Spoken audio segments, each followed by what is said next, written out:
આજે કોઈ પણ તંત્ર હોય, કોઈ પણ જગ્યાએ તમે જે કામો થઈ રહ્યા છે એ એટલી હલકી ગુણવત્તાના થઈ રહ્યા છે. એની પાછળના કારણો ભ્રષ્ટ તંત્ર છે. ટાપ ટુ બાટમ બધાને કમિશન પહોંચતા હશે.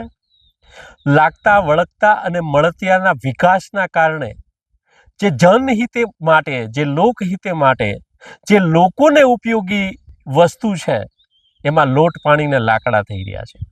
આજે આપણે છીએ 5 તલાવડા રોડ રેલવે પ્લેટફોર્મ ઉપર.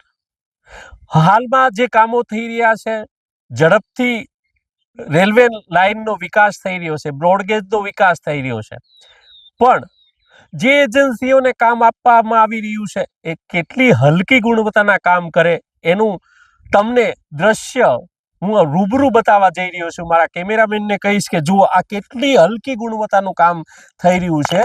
હજી તો કામ હમણાં થયું જ છે, આ તાજું કામ છે અને આની હાલત જુઓ. પહેલા આપણે અંગ્રેજો અહીંયા શાસન કરી ગયા અને અંગ્રેજોએ પોતાના શાસનમાં જે રેલવે સ્ટેશનોને જે આપ્યું એ હજી અડીખમ ઊભું છે, એમાંથી કાંકરી હલતી નથી.